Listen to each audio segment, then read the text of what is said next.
What's up, everybody? Happy Whoa, That's Good podcast day. I am so excited about the conversation we are about to have. And to be honest, it might end up being a little bit like marriage counseling, which Christian and I are totally here for. It'll definitely be a counseling session. Hey, there's a reason I invited you to come on this episode. I love being counseled. I felt like we both needed to hear every word that Dr. Emerson is here to bring today. If you don't know who Dr. Emerson is, he's really no stranger to probably most of you, but he wrote a book called Love and Respect. He has a new book out. I have it right here, Light Bulb Moments in Marriage. If you are a married couple listening to this podcast, it is going to bless you. If you're not married yet, I highly encourage you to still listen to this podcast because there are going to be so many truths in here that are just good for any stage and any season of your life. So much biblical advice that I can't wait to dive into. But without further ado, Dr. Emerson, thank you so much for coming on the Well, That's Good podcast. Oh, no, thank you. And what an example both of you are, just your humble hearts, teachable hearts. We're all in admiration of you. And here you are just soaking in these ideas potentially. And so what an example. Thank you for that. Thank you so much. So there's a question I ask everyone who comes on the Well, That's Good podcast. This might be a hard one for you to answer up front just because you have probably given so much advice in your life. But the question is, what is the best piece of advice that you've ever been given? What's some advice someone gave you that helped shape you to become the person that you are today? Well, one of the early things happened when I was a freshman at Wheaton College in a class called Interpersonal Dynamics. And it was like, I didn't even know there was a field of study like that. And this professor said, before you speak to people, you need to ask this question.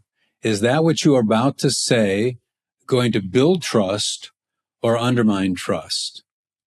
And that was perhaps one of the most revolutionary pieces of advice. I was just ready to hear that because I think I wanted to be an effective person. I wanted to serve people. I wanted to help people, but I had a tendency to be intense. I even spoke in chapel during the summer. The chaplain asked me to speak to the Wheaton body of the students there. And I met with him afterwards and I wanted him to tell me how wonderful I was. And he said, well, I just have one piece of advice. I said, well, what? Don't beat the sheep. That was classic. I love the metaphor. So I was too intense. Yeah. And so I had to kind of be more restful. Is that which I'm about to say going to build trust with this person or not? And it applies. I've been married to Sarah over 50 years. Still, is this going to build trust or is this going to undermine trust? Am I coming across in a way that feels accusatory, too intense? That, for whatever it's worth, was one of the most helpful pieces of insight that I received. Whether it's relevant to others, I don't know, but I certainly. Well, that's so good because, like you said, it affects the dialogue with your spouse or with another person. But I feel like it also helps you, even from like the gossip standpoint of, the idea of, if I start saying this about this person, is that going to build trust or is that going to tear them down? So it's effective. Like across from your, the board. It's across the board. So I think that's cool to look at it through that lens too about the gossip. Good. That's good. We've been talking about that a lot lately. And so that's really cool to hear you say. And I love that don't beat the sheep. That's actually really good advice too. That was like a little side piece of advice in that story. But I'm like, actually, that's really, really good. I love it so much. It's cool too that you heard that advice and then adapted. We're big Survivor fans. We love to watch Survivor. And one of my favorite things about watching Survivor is like, you get to see so much humanity in this game, that they're playing. And one of the things that I love about any good player is they start to realize at the beginning maybe what's making the rest of the tribe mad at them or frustrated at them or bothered, and then they adjust their gameplay. They're like, oh, it's annoying to people whenever I don't pick up the wood and, serve the fire. It's annoying to people whenever I talk like this, so I need to adjust my gameplay. And it's amazing how those good players end up making it to the end because they made this one pivot day 4 in their attitude or behavior that, served them well in all of their relationships. And I think in life, it's a good lesson. Like you heard this at Wheaton College and here you are. How many years did you say you've been married? Over 50. We were married in 1973 before you were a thought in the mind of God. That is amazing.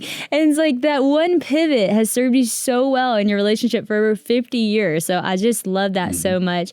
Before we get into the book and everything, and the things you've written and done, tell us a little bit about your background. How were you raised? What about your background kind of shaped even why you do what you do today? Good question. I was not raised in a Christian home. My mom and dad didn't know the Lord. I have an older sister, 5 years older than me. So the four of us grew up. I grew up in Peoria, Illinois. And when I was 2.5, I witnessed my dad attempt to strangle my mother. He had her up against a refrigerator. I didn't ever surface that scene until after my dad had died, and I brought it up to Mom, and she said, "You were too young to know that." And I described what happened, and I said, "Is that what happened?" She said, "Exactly." And I said, "Well, then I wasn't too young." But I spoke to the Liberty University student body, 12,000 students, about being the wounded healer, and this upbringing affected me. And my dad later committed adultery. Dad had rage issues. Mother had 2 businesses. She taught acrobatics and tap dancing and swimming. She was very successful, very dynamic, but she felt I needed to go to military school.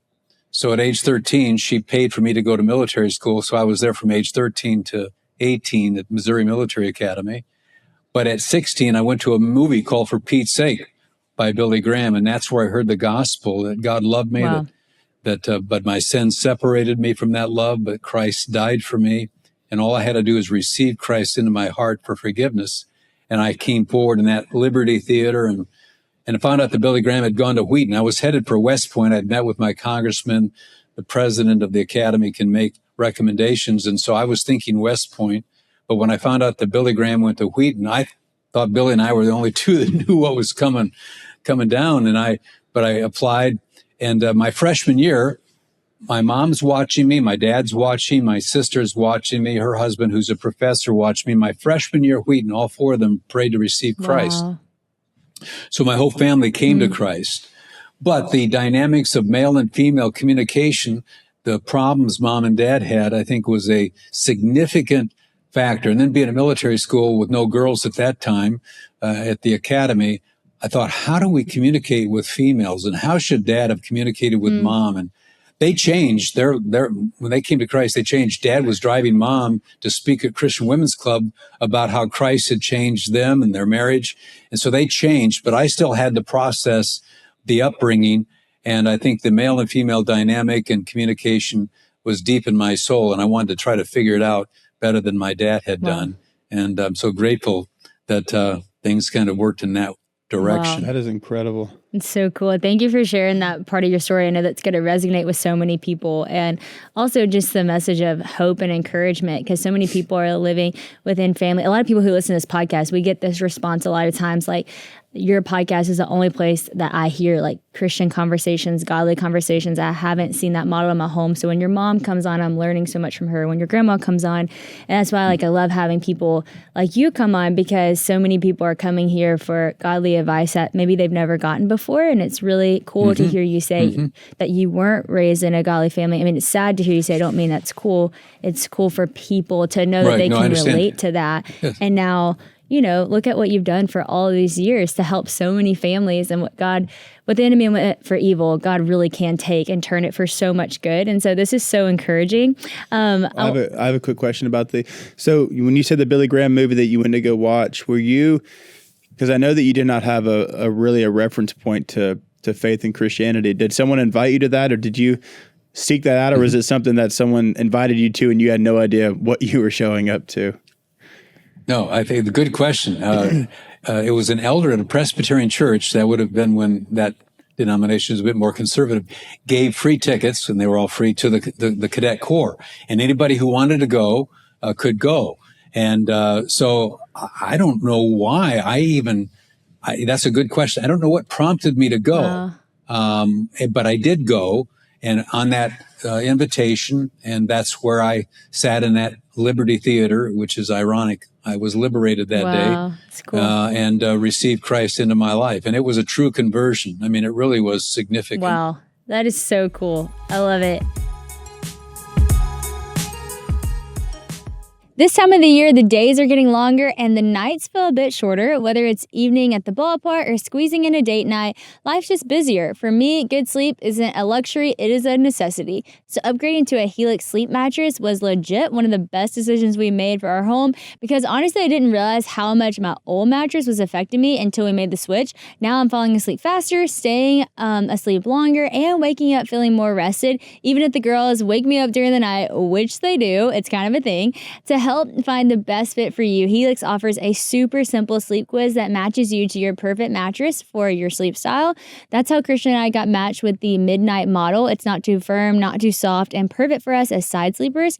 Helix mattresses also have reduced motion transfer, which is amazing for this season of life, like when I'm feeding Kit in the middle of the night or when Honey and Haven come and crawl in bed with us. It really is just amazing. We actually just gave our Midnight mattress to a friend who is obsessed with it now, and we got the new Midnight Elite mattress, and it's legit and we love it so much. So we are giving the gift of Helix and receiving it for ourselves. So don't wait, try Helix for yourself. With their 120-night sleep trial, there's no pressure. They seriously make upgrading so easy. Go to helixsleep.com/Sadie for 20% off site-wide. Again, that's helixsleep.com/Sadie for 20% off. Make sure that you enter our show's name when you check out so that they know we sent you there. That's helixsleep.com/Sadie. So this is a really cool story. Let me tell you our little piece of our personal story with love and respect. This blows my mind. Okay, so Christian and I, how long ago was this? Do you remember? Our marriage counseling? Yeah, when we went. This was like 2 years ago, not like premarital counseling. It was probably like 2 years ago. Christian and I were, just we were struggling a little bit, okay? We just had this, which I'll get to in the book, but the crazy cycle was very much so our cycle. We could not figure it out. Our communication, it was just like every time we started to have a conversation, it would not take long before it just went south. And everything you described in the book was like so similar to how we would do.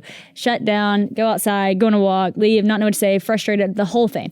So we went to our marriage counselor. We've been seeing the same counselor since pre-marriage, and we did like our premarital counseling. She's amazing. She's been on this podcast several times, Miss Tara Tucker. And it was so wild because we go to Miss Tara 2 years ago and we're struggling. And before we even said anything though, she always says, I prayed before y'all came, asked the Holy Spirit, how could I speak into y'all's life? And she said, there's a book I want to give y'all, and I think this is going to be so helpful for y'all. And she said, but here's the crazy thing. She said, when I was praying about y'all, the Lord just put on my heart, I need to give y'all the book, Love and Respect. She said, I have given this book to so many people. This has served so many marriages so well. She said, but the crazy thing is I pull out the copy in my bookshelf thinking it's my copy I'm going to give to y'all. And she said, I opened it, and the letter in the front, this was what was in Miss Tara's bookshelf, says, Sadie and Christian, may God bless you with love and respect, Dr. Emerson and Sarah. So I have no idea how this landed in Miss Tara's bookshelf and not to us, but she gave it to us at the most perfect time we could have ever needed it. Thinking it was her book. Is that not crazy? That really is. I mean, that's very, it's kind of like the Lord may be saying, hey, I have good news for you. I am going to encourage you and bless you. And we talk about signs, wonders, and miracles. Miracles the blind see. Wonders are kind of like even the creation. But signs point to something. When Jesus told the fishermen, cast your nets, he was a carpenter. It's kind of like they've been fishing all night. It wasn't a miracle that they caught all those fish, but it was a sign. I mean, you could say, it's just a coincidence, but they knew because it pointed to something. And this is a little thing, but a significant thing. It would be what we would call a sign. The Lord was really trying to encourage both of you, and partly because you have a platform and you have a heavy responsibility. And I believe you feel that pressure in these kinds of are God moments. I thought of your title. Whoa, good. Whoa, that's good. This is really, this is God. Yeah, that's good. This is God. And what a joy for you to receive that, because you need encouragement like that. Now, signs can be misread. We can read into things that we ought not to, but I'm going to go on record and say that was pretty pointed. That one was definitely pretty pointed. You could not miss God in that, saying, hey, you two, y'all need to learn how to love and respect. So I'm so excited to talk about this because we have definitely seen this be pivotal in how we communicate with each other. I am happy to say 2 years later, we have way better communication, such a stronger marriage. And I look back, even as I was listening to the audiobook this morning, I was laughing, thinking, man, we were really struggling 2 years ago. And I'm so grateful how far we've come. And we have a long way to go. We are so far, so far to go. You're at 50 plus years. We're at almost 7. So we got a long way to go, but we've learned so much. Yes. And this was so foundational. But before we dive into some of the specific things, can you just tell us the basis of love and respect and a little bit about Ephesians 5? Yes. I was a pastor. I exposited scripture. I studied the Bible 30 hours a week. I was in an academic community, East Lansing, home of Michigan State University, the Spartans. And so 20 years pastored there, pulpit ministry, teaching. And I came across this verse, Ephesians 5:33, husbands, love your wives, agape love, and wives, respect your husbands. I have my PhD in family studies, and I knew that respecting a man would fly like a Led Zeppelin. It wasn't going to play. Women say, I don't feel respect for him. He hasn't earned it. He doesn't deserve it. He's not superior to me. I'm not inferior to him. Not going to be treated like a doormat. I believe you have a hidden agenda of returning to patriarchy. Not going to go there. Not going to set the feminist team back 50 years. I'm certainly not going to subject myself to emotional abuse. But other than these things, Dr. Emerson, I'm really open to hearing what you have to say about this. And that's where we're at as a culture. Christian and I serve and die for honor. The Gladiator, Saving Private Ryan, we serve and die for honor, but the feminist movement sees this as narcissistic, as egotistical. But as I got into this passage, I realized there must be something from the Father's heart to us that's important. And why would God command a wife to put on a respectful demeanor? Why would God command a husband to put on a loving demeanor? And no wife is commanded to agape love her husband. That's only in the marriage passages applies to the husband. That is very telling. That silence screamed at me. And so as I exposited this and studied this, I realized, and I said to Sarah, what happens when I fail to love you? You tend to negatively react. Your default mechanism is a negative reaction. We don't default to positivity. Yeah. There's a negative reaction. And I'll bet it appears to me as a man is disrespectful. And maybe that's why the Lord has commanded you to put on respect and why God has commanded me to put on love, because when you feel unloved, it's natural for you to appear to me as disrespectful. When I feel disrespected, it's very natural for me to react in ways like withdrawing. 85% of those who withdraw in Stonewall as the male appear to you as unloving.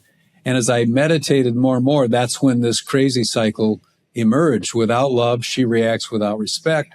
Without respect, he reacts without love. Without love, she reacts without respect. And this baby starts spinning. And I always ask our audience at our conferences, have you had a conflict with your spouse recently when the issue didn't seem to be the issue?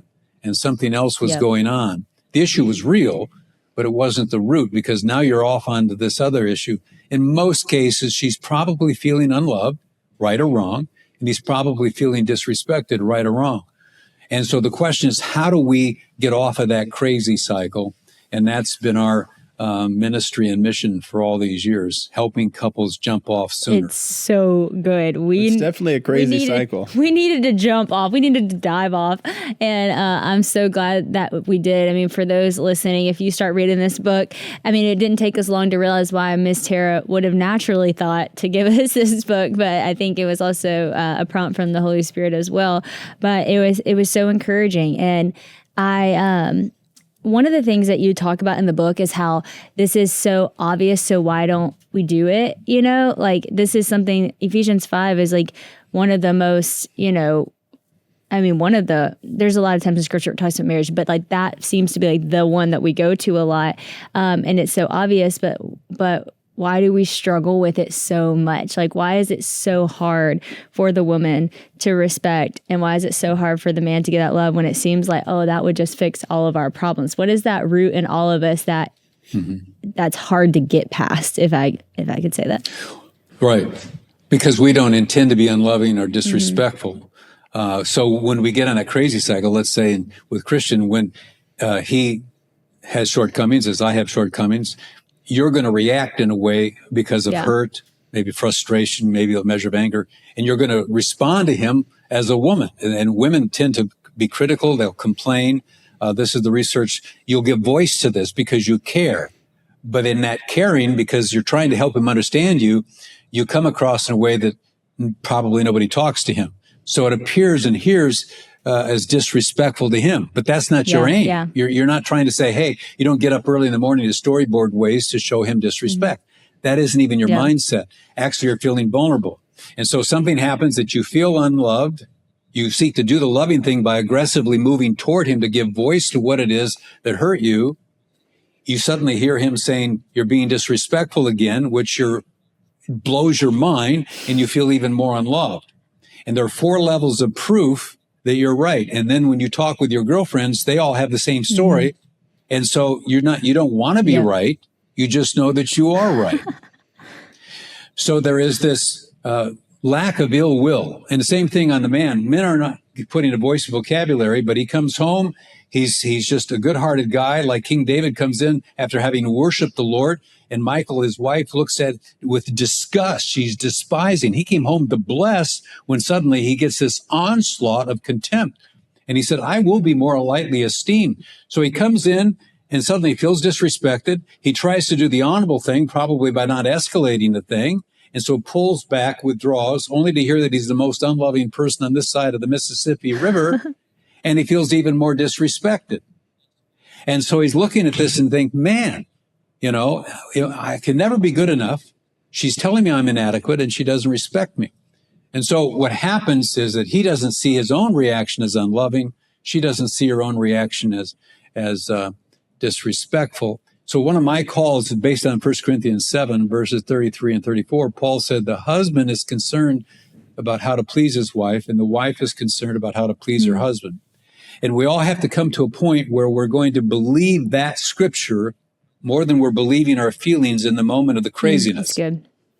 And I ask people, does your wife have goodwill? Basic goodwill. It doesn't mean that she has good follow through, and it doesn't mean we don't have nasty moments, but in the deepest core, does she have goodwill? And almost 100% of men say yes, unless she's committing adultery or something, but almost every man will say yes. Does your husband have basic goodwill? Would he literally die for you if someone came in to threaten? And Jesus Christ said, no greater love is a man than this, and he laid down his life for his friend. Does your husband have basic goodwill? And women say yes. So what we have to then do, and these crazy moments happen, when they happen to Sarah and me, we don't like each other when it gets crazy. But one of my roles is to say, honey, we're allies, not enemies. We are friends, not foes. We're on the same team. We're not opponents. Now let's have our argument. That's good.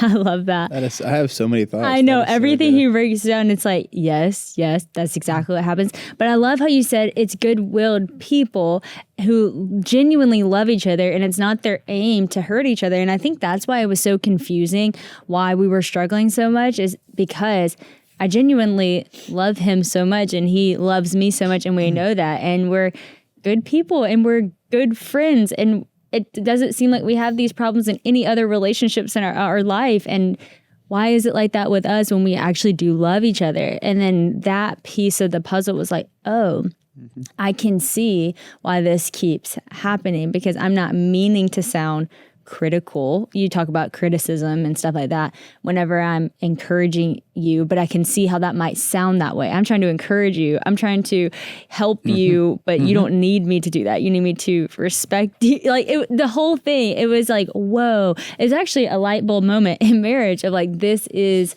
why this keeps happening, you know?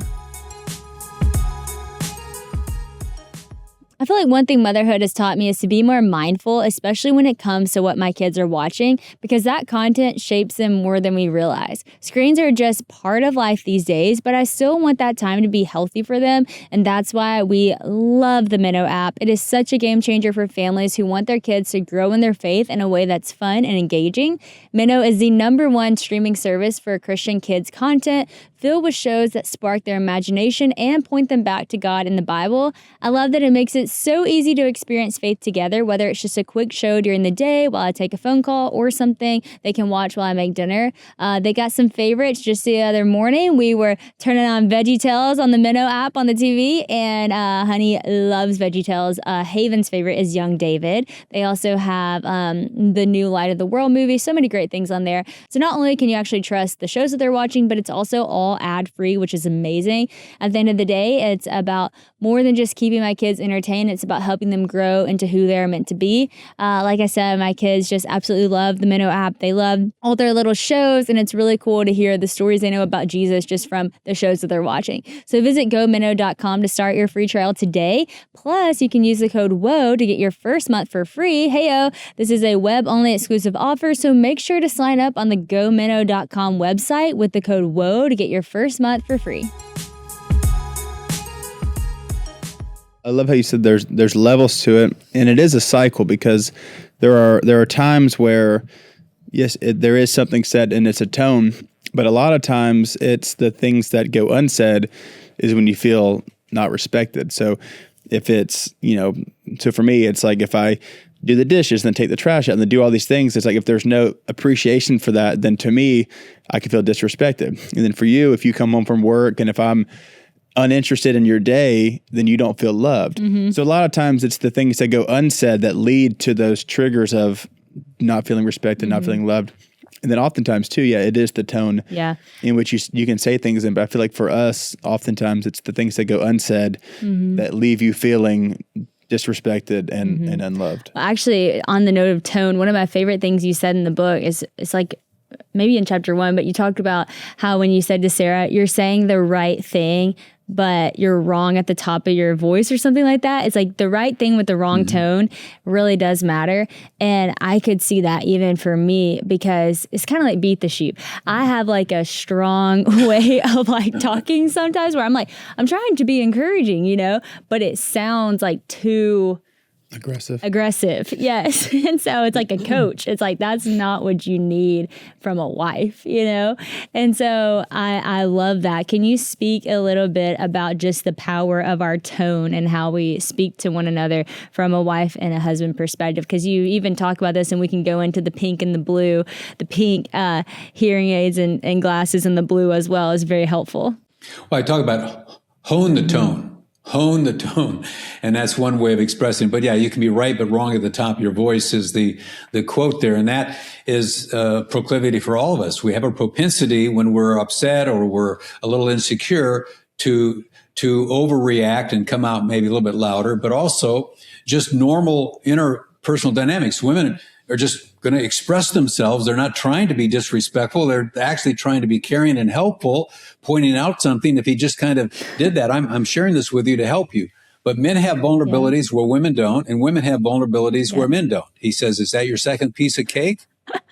Whoa. Yeah. We all have vulnerabilities. And if we're not aware of that, it's so easy to be dismissive, because if we're equal, therefore we should be the same. If we're equal, therefore we should be identical. But God made us different. And yet what happens, we're just approaching this in innocence. We're approaching this with goodwill, as we've been talking about. You're trying to do the loving thing. You're not trying to be disrespectful. However, one of the things that we can begin to do if we're thinking, I kind of feel like I'm in dark on this, Emerson, I don't really kind of know then, because I think I'm trying to help. I'm trying to, and then suddenly my spouse shuts down on me. So what a woman needs to do is introduce what I call the respect talk, and the man needs to introduce the love language. So if we see the spirit of our spouse deflate, we don't even have to do something proactive. We can say, wait a minute, I'm not trying to be disrespectful here. You're an honorable man who would die for me if I don't kill you first. But you're an honorable man. So help me say this in a way that you don't feel that my underlying motive here is to diss you. I'm oblivious. I know I don't do this well. Help me, because you're an honorable man. I don't want to diss you, but I am upset about something. How can I have this conversation without you thinking I've got another agenda, and that's to put you down, say that you're inadequate, and that I don't respect you because of it? And same thing, saying to Sarah, help me here. My old man, his rage issues. I don't want to I want to say this in a loving way, but help me say this in a loving way. I don't want to be unloving in this. See, if we introduce it with the love and respect concept, sometimes that's very disarming because the other person sees our sincerity. So those who are new to this, you don't have to be a perfect lover, a perfect respecter. Just tell them that you're not trying to be unloving. That's actually I'm really not trying good. to be Yeah. disrespectful. That is really good. That's been really helpful for us. We've had to talk about that a lot.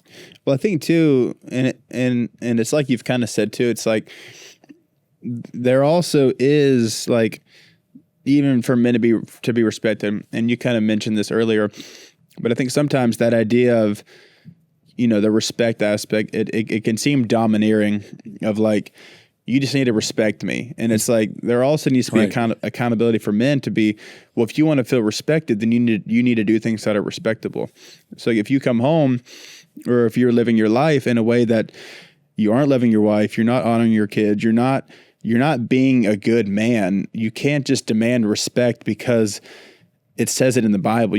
Yes, that's biblical, but you have to live out these traits that are going to make somebody respect you. You can't just demand respect and there be no accountability in your life. And I think that's when the domineering and just kind of that assertiveness can be misguided, is when you're demanding something that you're not exuding.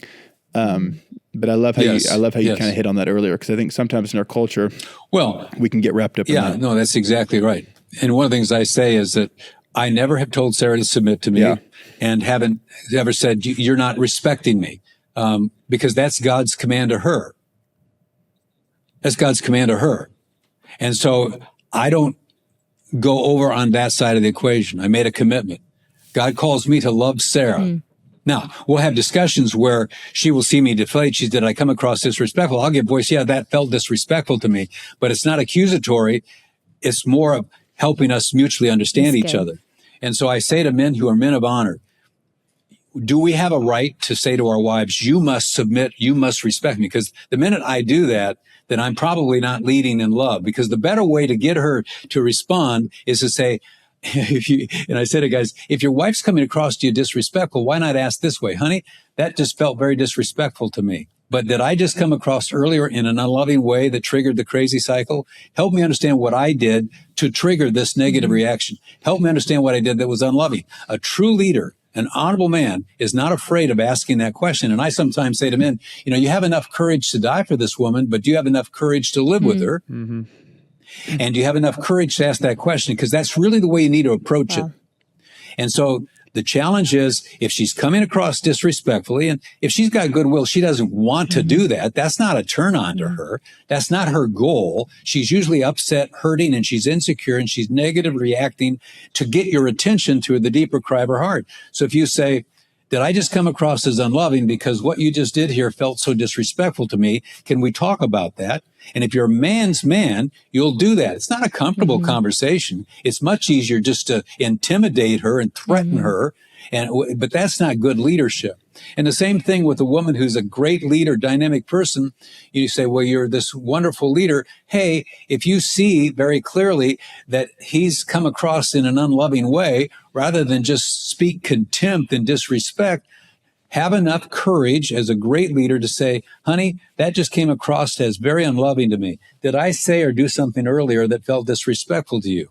Did I fail to express appreciation for taking out the garbage because I noticed you've been moody? Did I do something that contributed to this? Don't be afraid. But this is what's really the issue here. We're afraid of doing that. And so part of the self-awareness that even you talked about earlier, we have to become self-aware. Why would I not do that? Well, I'm fearful. I'm fearful that they're going to say, yeah, and that's what you do all the time. You're the most unloving human being on the planet. You're the most disrespectful creature on the planet.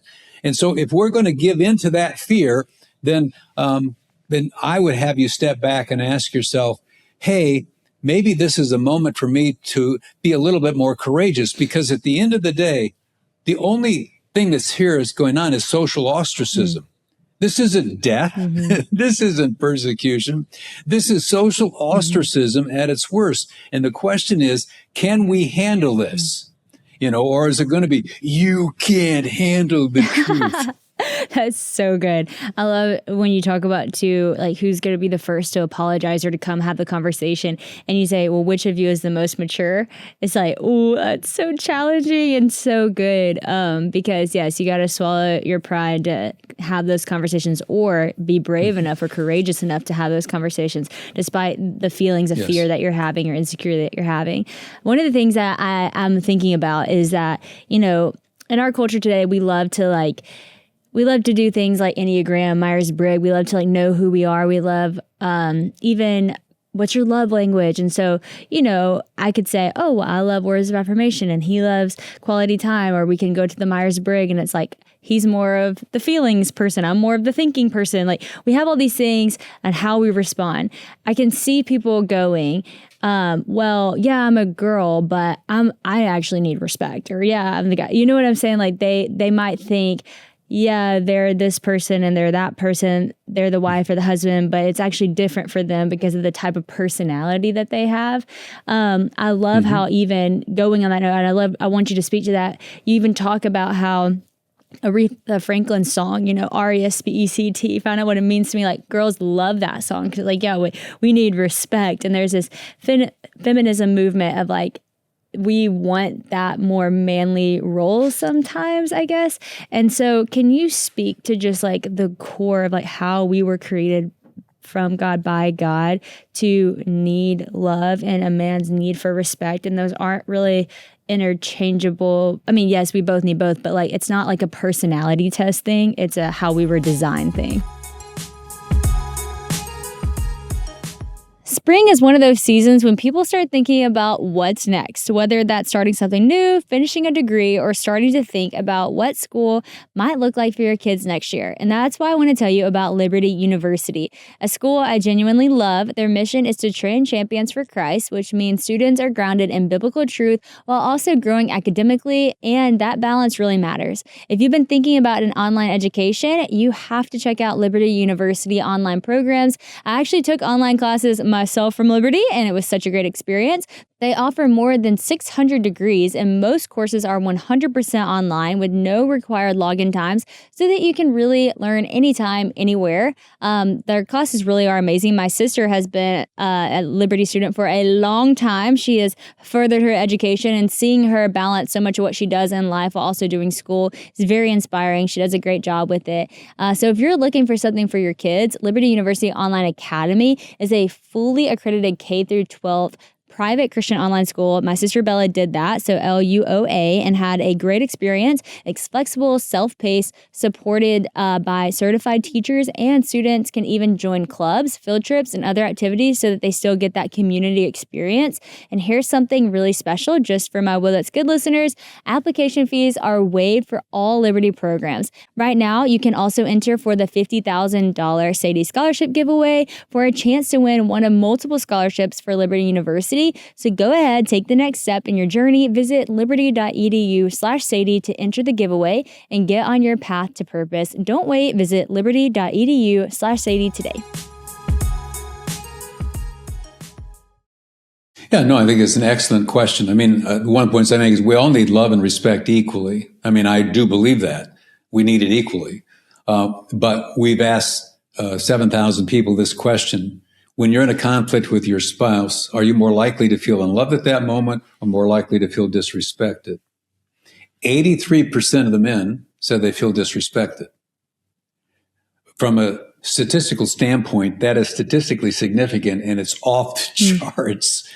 And 72% of the women say they feel unloved.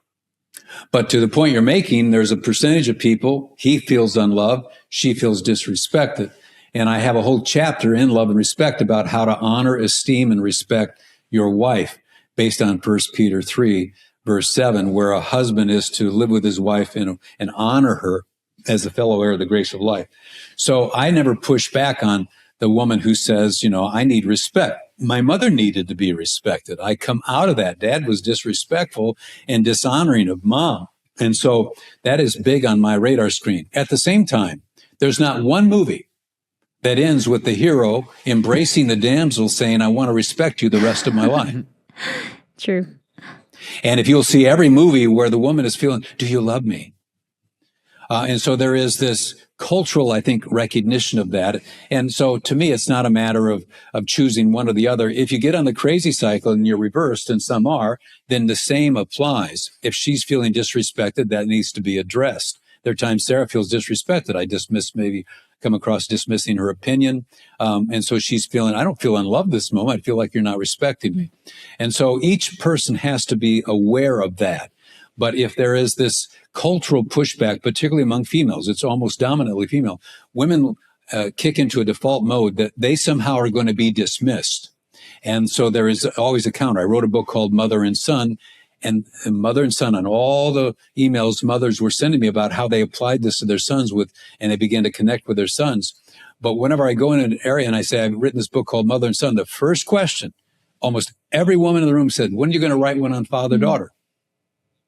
They will hijack the conversation, not because they're ill-willed, but because they've been conditioned to believe that you're saying something against women if you say something favorable about men.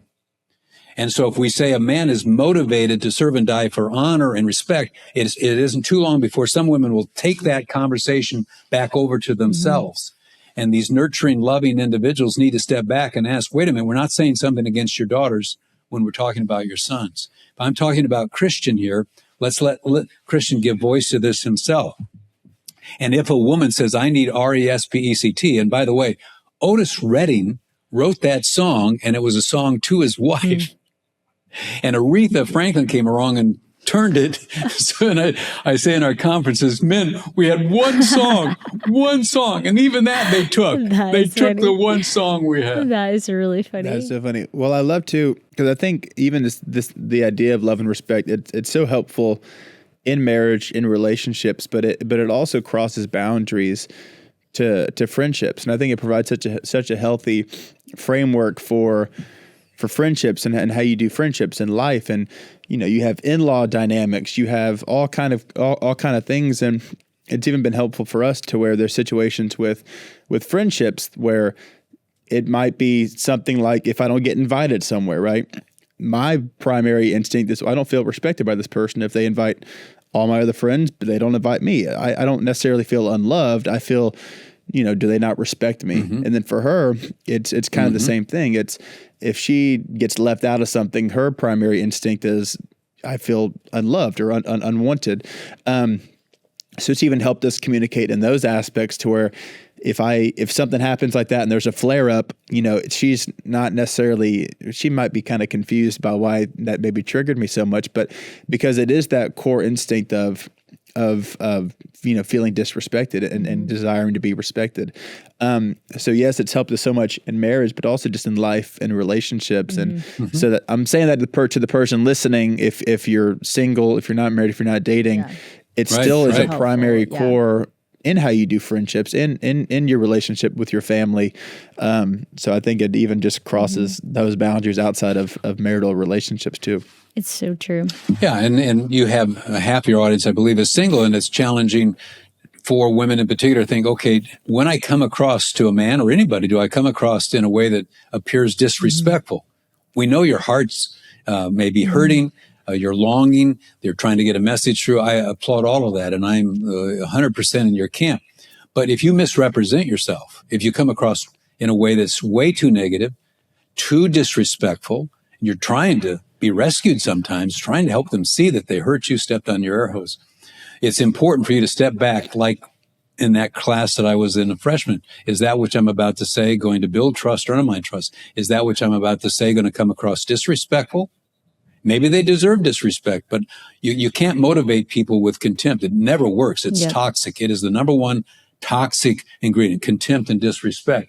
That's why if I had my choice between two people living in a relationship lovingly or a relationship respectfully, the research at the University of Washington said contempt is the most toxic. And this is why Peter tells wives to respect and husbands to honor. He never talks about love. He talks about respect and honor. And therefore, if you want to develop in one area as a woman in particular, how do I come across in a way that's respectful without losing power?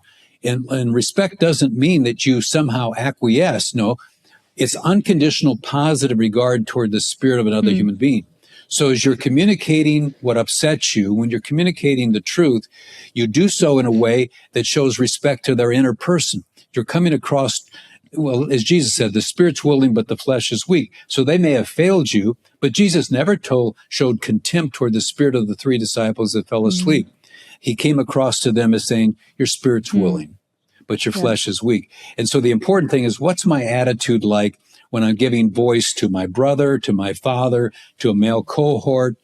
This is a beautiful moment to begin to develop, as Christian's saying, the insights on this, because it'll do you a great deal of service as you then get into a relationship. And furthermore, it may be inadvertent on your part that you're undermining relationships going forward because you don't realize how negative and disrespectful you come across. Your heart's in the right place. So to men, if you come across as harsh and angry, that one of the longings of every woman is to find a man who's kindness. And if you're coming across in a way that's unloving, even though you are noble and you'll give your shirt, you cannot have a demeanor that's unloving and expect any woman out there to be interested in you. So good. That's so This good. is so helpful.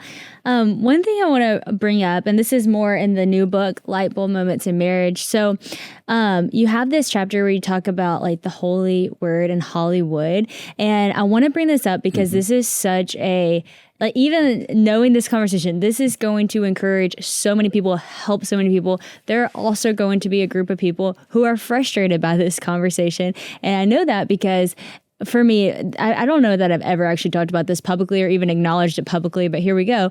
It was a few years ago. We host a conference called LO Sister Conference, and it is like one of my favorite things we get to do. We host 4,000 girls here in Monroe, Louisiana, and it is just all things like encouraging women to be like the women that God called them to be. The whole thing is called LO Sister. We're a sister and a friend to those who don't have one. We encourage each other. It's girlhood. It is fun. It's freedom. It's worship and messages and shopping together and food, eating together. Like, it's amazing. It's so positive. I literally say we're throwing a birthday party for every girl, and that's how we want them to feel. So it's all things happy. Well, Cosmopolitan, the magazine, started saying that I'm doing this LO Sister conference and got interested in it. So they, let us know that someone would be coming from Cosmopolitan to cover the conference. And I thought, that's interesting. And honestly, I didn't even know if it was going to be real because it felt so random that Cosmopolitan, which is known for being a very provocative magazine, would want to come to LO Sister conference. So from the start, I never really felt great about it, but all are welcome. Please, you're welcome to come be a part of the conference, and we're glad you're here. Well, they asked me for an interview, and I said, sure. And they asked me a couple questions, and then they said, do you believe that women have to submit to men in the interview? And I was very like, it was kind of like the tone shifted, the conversation just shifted. And I was like, well, in the Bible, it does talk about, women submitting to the man as the spouse and as a husband. And I break down a little bit of what that means and whatnot and carry on the conversation. Okay, a couple of weeks go by, and all of a sudden I wake up one morning, I'm getting texts from friends. I'm so sorry. I saw this on the news. And sure enough, I scroll left, and on the main news, there's only like 5 things that are there. And one of them is Cosmopolitan magazine with me as the headline, saying that I say women have to submit to men. And then there's a 7-page spread in Cosmopolitan magazine of my LO Sister conference with an underlying negative tone of what I'm telling women they have to be or should do. That was never mentioned at our conference. That's not a focal point of our conference. That's nothing we talk about. However, she asked me that question, and I said, well, that is in the Bible. That's not LO Sister's message here. But again, when you start talking about that, it's like people feel all of a sudden you're saying something against women or whatever it is. And so it was just very eye-opening to me, people's defense when it comes to this topic and how quickly people are like, okay, that's good, you're doing this thing, but it has to do with the Bible. And if it has to do with the Bible, there's this verse in the Bible, and that makes me mad. I want to bring that up because you have that about the Holy Word in Hollywood. And I happen to have an experience in a Hollywood setting where these things clash. Can you speak to that a little bit? Because I know there are listeners who feel those walls of defense rising up. And what does this mean for me? How does that fit into everything? And maybe it's even stopping them from even a relationship with God because they don't understand how those things can work together, where it can call you to that, but you're still loved and, like you've said, equal and made in the image of God and all those things. No, I'd be glad to do that. And there are several levels there. I wrote a book, Speak Your Mind. And before you speak, is it true? Is it kind? Is it necessary? Is it clear? And Cosmopolitan entrapped you. They had an agenda. They know they weren't honest. They used that against you, and they're going to be responsible for that because they weren't being truthful. They had an agenda. They didn't want to appreciate all that was going on in those 4,000 young women's lives. That wasn't their interest. They had an agenda. And in some ways, they need to be very honest with themselves about what they did. And that's on them. But in terms of, if you want to know what the Bible says about submission, I teach this. I've been teaching it for 20 years. Paul says, and listen carefully to me, if you want to know what it says, not you two, but anybody out there, Ephesians 5:21 says, be submissive to one another out of reverence for Christ. He begins that text with verse 21. So we are to be submitted to one another out of reverence for Jesus Christ. That's what we do. And what does submission mean? It means you're submitting to the other's need, not submitting to the other's lust. Peter confronted Ananias and Sapphira, who lied to the Holy Spirit, and they lost their lives. He didn't say to Sapphira, you are a dutiful wife and submitted to Ananias and you get to live. No, she lost her life. Peter saw firsthand that she displeased Jesus Christ because she went along with her husband. And that is very clear. Anybody who wants to know what the Bible says had better be pretty good at it and not just take verses out of context. So first of all, we say we submit to one another out of reverence for Jesus Christ. It isn't about your spouse even. It's touching the heart of Christ. So if you don't have a relationship with Christ, those of you at Cosmopolitan, do you love Christ? Do you come out of a Christian background? Do you know what we're talking about? It's about Jesus Christ first and foremost. But then he says in that passage, which you want to unpack, husbands, love your wives. And then he says wives submit, first of all, excuse me, I misdid that. Submit to your husbands, hupotasso is the Greek word, and then husbands love your wives. That's the sequence. Then he concludes with husbands love and wives respect. And I thought, wait a minute, why doesn't he say husbands love, wives submit? Because he had said they submit, love, you should be, wait a minute, love, submit, but he says respect. Then I went over to Peter. Peter says, you wives, hupotasso, submit to your husbands, and if any of them are disobedient to the word, they can be won by your respectful behavior. Why doesn't he say submissive behavior? Because he started with submission, but then he says respect. And one day it hit me. Here's what the scripture is saying. I submit to Sarah's need to feel loved for who she is when we're having heated fellowship in a doozy of a conflict. I submit to her need to feel loved. The first and foremost definition of submission for a wife is submitting to your husband's need to feel respected when you don't feel respect for him, that you respectfully address the issues that are upsetting you. That's what submission first and foremost is in the apostles' mind, both Paul and Peter. The text is very clear. Now I say, if push comes to shove, if there's, and Sarah and I have never had a decision where I had to just trump the situation. But philosophically, you can't have two heads, and every organization knows that. So we say in the Christian community, it isn't the right of the husband to be the head to make that final decision in the event that happens. He has the responsibility before Jesus Christ, and he will have to give an account to Jesus Christ. The wife is not responsible for that. Philosophically, theologically, that's where we land.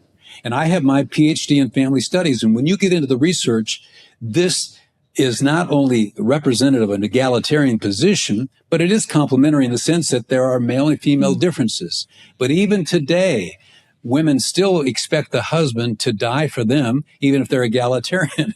It isn't like the wife says, well, we're 50-50 here and I'll die for you. It doesn't go down that way. And so I just ask for a little empathy here for those critics to revisit this a little bit. And let's be honest about this situation. But if you want to know what the Bible says about submission, There it is, first and foremost. And you have to then debate it on that level rather than somehow say, oh, the Christian community is telling women just to be doormats and submit and go along with anything the husband says. We don't teach that. And if you're going to speak what is true, kind, necessary, and clear, you make sure that you do that, That's Cosmopolitan. Great. I'm very disappointed in your editorials. That's great. I'm so glad I asked you that question. And so I'm good. one of the, I love podcasting for this reason, because a lot of people on social media are so quick to make statements and you got to come out, you got to say it. And I tend to do this where something will happen and it'll be months, years later, and I'll finally bring it up when it feels right. That's why I love having people on this podcast who have so much wisdom, and I'm seeking wisdom because I'm like, I haven't really addressed that.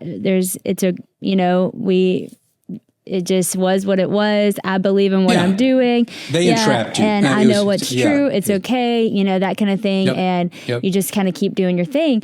But I'm so grateful that I did bring it up in this context, because I learned so much even by the way you just broke that down. And that was very, very helpful. So thank you so much. And I appreciate your passion towards the subject, because it really does confuse so many people. And it is huge. And it's hard to get in debates with people when you don't understand the context or the truth. And also you're not coming at it again with the right tone. And those, just even how you broke that down was so beautiful. That was awesome. That was so good. It's mutual deference. It's mutual deference. And submission is not a bad word. And so I say to the Cosmopolitan people, if you're in a relationship, you'll submit to your spouse. Why? Because you love them and you respect them. You will defer to their needs at certain points. And that's what this is all about. This has been the call of Christ. He submitted himself on the cross. We don't apologize for that.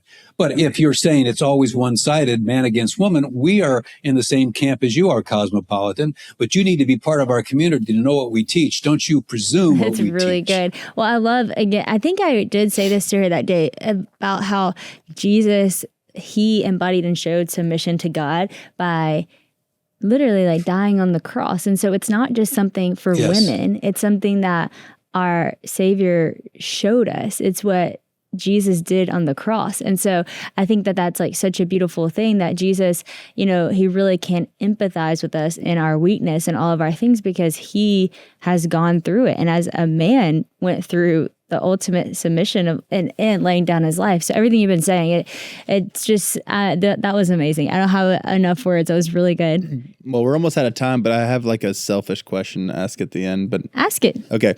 So chapter 9 of your book, you talk about self-awareness and being defensive. And I think in our marriage, this is something that I've seen. I've gotten a lot better at it. But for me, for a while, it was a struggle. So we've kind of talked about the Enneagram a little bit. I'm a type 1, which, just perfectionist. I'm very self-introspective to where I'm very critical of myself in certain situations. And there would be times where I would make a mistake, or I would do something that I said something I shouldn't have said, I did something I should not have done. And I'm so hyper aware of the sinfulness of that I, in my mind and thoughts, just beating myself up, telling myself I'm stupid, I'm dumb, I shouldn't have done that. To where when my wife goes to call it out of me, I've already beat myself up so much about it, and I'm trying to work it out in my own headspace with God, to where when she lovingly speaks into it, it frustrates me, and it's this defensiveness of like, I know I did that, I shouldn't have said that, I'm working that out.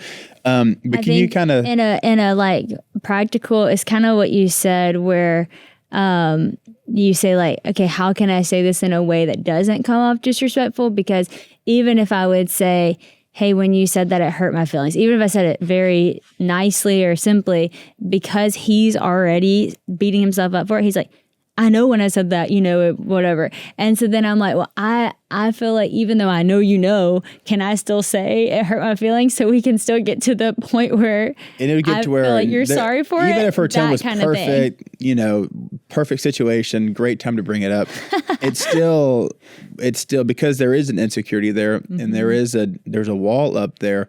But can you kind of speak into that a little bit? Like I said, this is kind of a selfish. I'm asking you this as a counselor. No. I mean, it's where we all live there at one level or another, and that's why I wrote Light Bulb Moments. We have thousands of testimonies of people who had light bulb moments, and you referenced chapter 9 on self-awareness, that our defensive reactions can be offensive and we don't see it. And I give a whole lot of insights along this line. And one of the points I make, sometimes we don't need more effort. We need more light. And sometimes we think we're just miles apart in relationship, and just a little insight can be very, very helpful. First of all, I'd say, Christian, I like the fact that you lean in that direction, because you're going to be self-examining.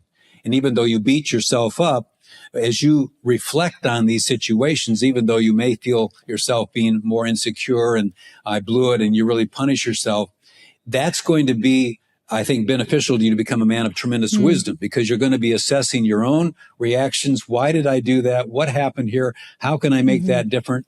And the pain of the moment isn't pleasurable at all.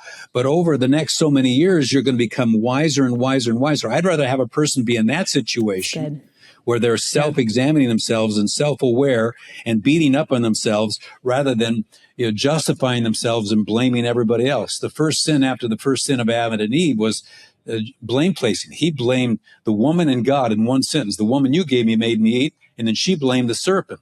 The natural tendency in these situations is to place blame, but your natural tendency is to come inward, and it's not a pleasant experience. But I'd rather you be that way really good. than the other way. So first of all, that's very, very important. But in the book, on that particular chapter, this comes back to our innocence again, our good intent.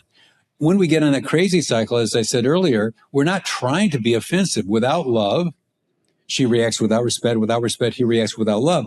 But you put this information in chapter 9 in this: without love, defensively, she reacts offensively without respect. And without respect, defensively, he reacts offensively without love. And when we're feeling disrespected, we're on the defensive, we put up our shield, we don't understand the extent to which we're contributing to the craziness, that we start offending our spouse, and then they react and we feel like they're piling on. We're in disbelief. So part of self-awareness is understanding that particular dynamic. But I think the other point, as you journal, as you reflect on these things, I just want to high-five it with you, because I predict in the next so many years. How old are you right now, Christian? 27. Yeah. I mean, when you're 35, even before then, right now, you are going to be that. But you keep leaning into that. Don't be afraid of that. It's not at all pleasurable, but keep allowing that. Keep reflecting. I think that is part of my temperament as well. Growing up, why did I just do that wrong? You beat the sheep, right? Oh man, you mean I was that horrible? That really weighed on me. How in the world did I come across in that way? But as a result, I began to reflect. How do you say things in a kinder way, yet truthful way? How do I come across in a way that doesn't beat the sheep? I remember being so discouraged when the chaplain said, I just have one sentence, don't beat the sheep. And I beat myself up, but I'm grateful because I became teachable and I began to improve on that. My concern today is that people are not moving into self-awareness. They're not self-examining. They're just suppressing the truth and unrighteousness. And you're doing yourself a great disservice because you're afraid of going through the pain that we see Christian going through here in that situation. Now, Sadie is saying, hey, if he did do something, do I have a right to say, well, yeah, I'm so grateful that you're humble right now and confessional, but I also have to give voice to my feelings that you hurt me. And the question is that piling on? And that's where sometimes we have to think through, is this the moment? How do I broach that subject? Is he going to self-improve? Do I need to say anything? Is it true? Is it kind? Is it necessary? Sarah and I will often say, is it really necessary at this point to say that? Is it really necessary? And there's no formula on this. Good, though. We just have to be more discerning. And but you both are doing so well. I'm very impressed just with your wisdom and just how God is using both of you. So you need to both be greatly encouraged. May your tribe increase. That's what I say. Thank you so This much. was so encouraging. I think it's one of my favorite podcasts. I know, me we've ever too. done. I loved This it so is much. It's my incredible. favorite we've ever done together for sure. That was so fun. And I learned so much. I really do feel like sometimes we're in these moments and you're thinking about the listener. And then sometimes you're like, okay, can I just ask something really fast for myself? Everybody else will hear it, but it feels so personal. And I'm so grateful for that. So truly thank you so much for you and Sarah, y'all's life that you live and lead. The books that you've written, incredibly helpful for us and our family. And we just couldn't thank you enough. And I can't wait for everybody to listen to this episode. Thank you.